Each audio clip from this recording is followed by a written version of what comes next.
گفتگو کرتے ہیں۔ اسی طریقے سے ہمارے پیارے نبی صلی اللہ علیہ وسلم اعلان نبوت سے پہلے غار حرا میں تقریباً جا کے بیٹھتے تھے، جسے آپ آج بھی حاجی جاتے ہیں تو حج کرنے کے لیے، تو وہ غار حرا تک پہنچتے پہنچتے ان کی بری حالت ہوتی ہے، اتنی اونچائی پہ ہوتی۔ وہاں بی بی خدیجہ جو ہے وہ کیا کہتے ہیں کھانے پینے کی چیزیں لے کر پہنچ جاتی ہے، ایک دفعہ نہیں، 2 دفعہ، 3 دفعہ، 4 دفعہ بھی وہاں جاتی تھی، جبکہ حاجی عمر میں ایک دفعہ جاتے ہیں، وہاں ہانپتے کانپتے ہیں۔ یہ کیا ہوتی ہے؟ ایک ول پاور انسان کے اندر آتی ہے، ایک جذبہ آتا ہے، ٹھیک ہے، ایک جوش، ایک ولولہ آتا ہے، اور خدا کی بارگاہ میں انسان حاضر ہوتا ہے، ان کے اندر صفات پیدا ہوتی ہیں، اپنے آپ کو روکتا ہے۔ روزہ کیا ہے؟ کھانے پینے سے کوئی زبردستی ٹیپ تو نہیں لگاتا نا منہ پہ، خود انسان اپنے ول پاور سے روکتا ہے، اس کے اندر صفات پیدا ہوتی ہیں، پھر دوسروں کے بھوک کا احساس ہوتا ہے، ان کی کیفیتیں اس پر طاری ہوتی ہیں، جس کی وجہ سے اس کی ذات دوسروں کے لیے نقصان دہ نہیں ہوتی ہے، ٹھیک ہے، فائدہ مند ثابت ہوتی ہے۔ وہ ایک الگ بات ہے، اپنے بہن بھائیوں کے لیے بھی آپ جو ہے تیار نہیں ہوتے ہیں وہ آپ کے حصے کا کھانا کھائیں، وہ ایک الگ بحث ہے، وہ آپ جو ہے نا کیا کہتے ہیں پریکٹس میں ہوتے ہیں، ٹھیک ہے۔ اگر وہ بہن غلطی سے جو ہے آپ کی طرف لے آئے تو کتنی بری طریقے سے آپ اس کے ہاتھ سے نوالہ چھینتے ہیں، ایسا لگتا ہے جیسے کہ اعلان جنگ ہوا، ٹھیک ہے، پھر ماں باپ بھی بچاؤ کرا کے، ٹھیک ہے، وہاں صبر، روزہ رکنا، اور شام کی افطاری کے ٹائم پہ وہ جو میدان سجدہ ہے، اس کی میں بات نہیں کر رہا ہوں، میں ایک جنرل بات کر رہا ہوں جو خدا نے حکم دیا ہے اپنے نبی کے ذریعے سے۔ تو اس میں یہ بنیادی باتیں پائی جاتی ہیں، اور ساتھ ساتھ والذین یقولون ربنا ھب لنا والذین یقولون ربنا اصرف عنا عذاب جہنم ان عذابها کان غراما۔ وہ خدا کے خاص بندے خدا سے مسلسل یہی دعا کرتے ہیں، میرے پروردگار اس جہنم کے عذاب سے بچا جو چپکنے والا ہے۔ یہ تمثیل ہے، مثلا چپکنے والا کیا ہے؟ کیا ایسے بھی ہو سکتا ہے خدا ہٹا دے ہٹ جائے؟ ایسا نہیں ہے۔ یہ آیت ہمیں سمجھا رہی ہے عذاب جہنم ہے نا، وہ خدا نہیں دیتا ہے، انسان خود۔ مثلا اس کو سمجھنے کے لیے ایسا کریں، آپ کوئی سڑی ہوئی چیز اپنے جیب میں رکھیں، اس کے بعد ایک پاک صاف ستھرے کمرے میں جائیں تو وہ مکھیاں جو ہے نا تشریف لائیں گی، یوں کریں گے، یہاں بیٹھیں گے، یوں کریں گے، کیونکہ گندگی ہے، ٹھیک ہے۔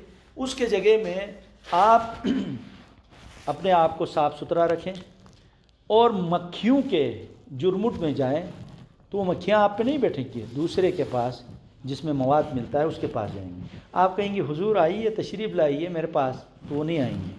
تو وہ جو مکھیاں چپکتی ہے کس لیے؟ آپ کی شکل و صورت کی وجہ سے نہیں، آپ کے پاس جو مواد ہے نا اس مواد کی وجہ سے۔ تو جہنم کا عذاب حاسد، بد نظر، بدخواہ، چور، اچکا جتنے بھی ہیں، اس نے کیا ہے نا، تو وہ آپ ان کے ساتھ چپکے گا، دوسرے کے ساتھ نہیں چپکے گا۔ اس لیے انسان اپنے حصے کا آگ خود لے کے جاتا ہے، خدا نہیں دیتا ہے، اس لیے کہا جاتا ہے ان سے دور رہے۔ تو یہ جو خدا کا بندہ ہے وہ خدا کی بارگاہ میں حاضر ہو کے خدا سے مدد طلب کرتا ہے، تو وہ ان چیزوں سے انہا ساعت مستقر و مقامہ، خدا فرما رہا ہے انتہائی برا ٹھکانہ ہے۔ ہم کیا کہتے ہیں؟ دیکھا جائے گا، کیا دیکھا جائے گا؟ تم تو دیکھنے کے قابل ہی نہیں ہوں گے، تم تو ڈالے جائیں گے۔ تو خدا کیا فرما رہا ہے؟ انتہائی برا۔ والذین یقولون والذین اذا انفقوا لم یسرفوا ولم یقتروا وکان بین ذلک قواما، اور وہ جب خرچ کرتے ہیں نہ کنجوسی کرتے ہیں نہ اسراف کرتے ہیں، بلکہ درمیانہ روی سے کام کرتے ہیں، میانہ روی سے۔ والذین لا یدعون مع اللہ الہا آخر، اور وہ خدا کے علاوہ کسی کو نہیں پکارتے ہیں، اور نہ کسی نفس کو قتل کرتے ہیں جسے خدا نے حرام قرار دیا ہے، اور نہ زنا کرتے ہیں۔ ومن یفعل ذلک یلقا اثاما، جو ایسا کرے گا تو وہ سزا پائے گا۔ یضاعف لہ العذاب یوم القیامہ ویخلد فیہ مہانا، خدا اس عذاب میں اضافہ کرے گا۔ اضافہ پہلے میں بتا چکا ہوں، پرسنٹیج۔ ایک کام ایسا ہے آپ نے اپنی ذات، آپ کی ذات متاثر ہوئی، آپ کو سزا ملی۔ ایک کام ایسا ہے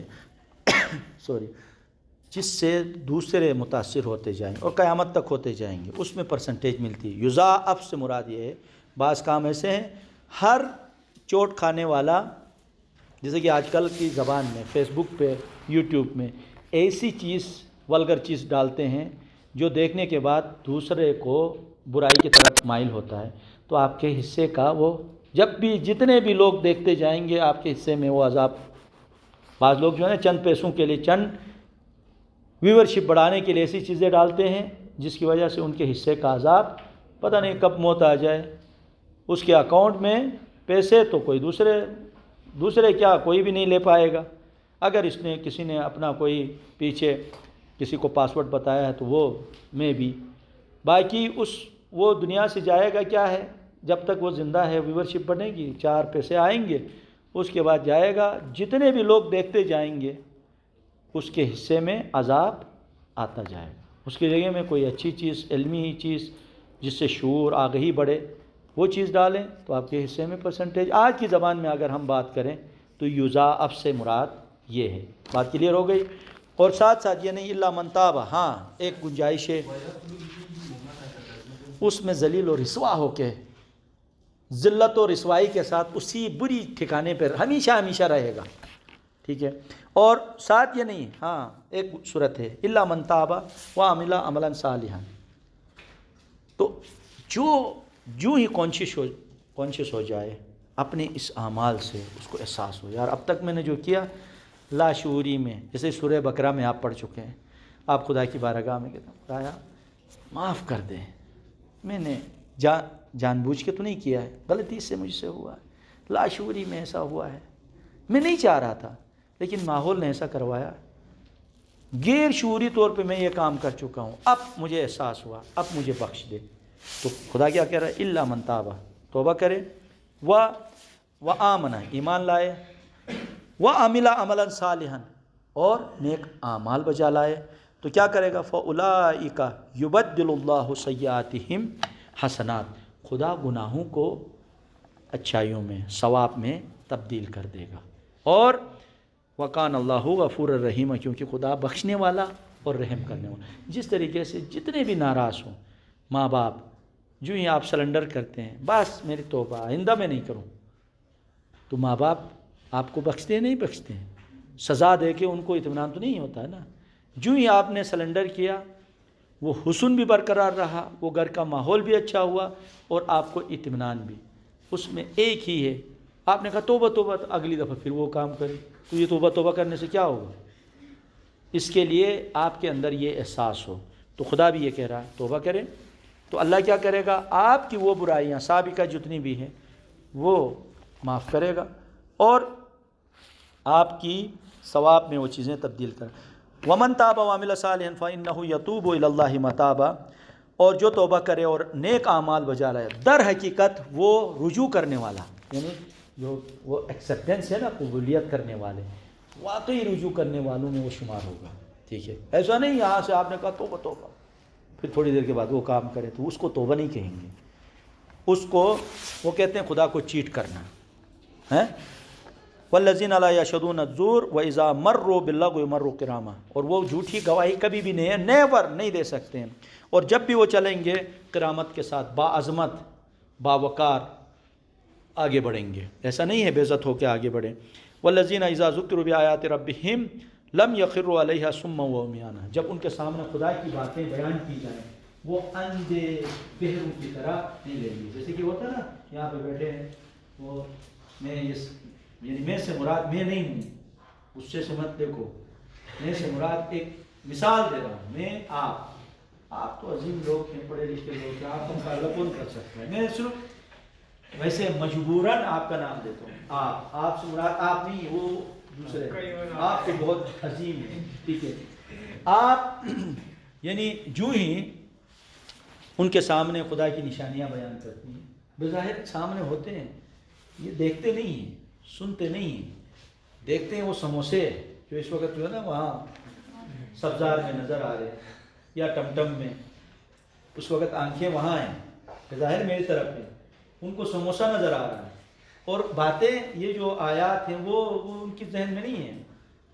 ٹھیک ہے؟ باتیں وہاں بیٹھ کے جو باتیں ہو رہی ہیں نا، ہاں صبح کیا ناشتہ کیا، وہ تفصیلات وہ بتا رہے ہوتے ہیں، یہاں بیٹھے ہوئے ہیں لیکن وہاں ہیں. ٹھیک ہے؟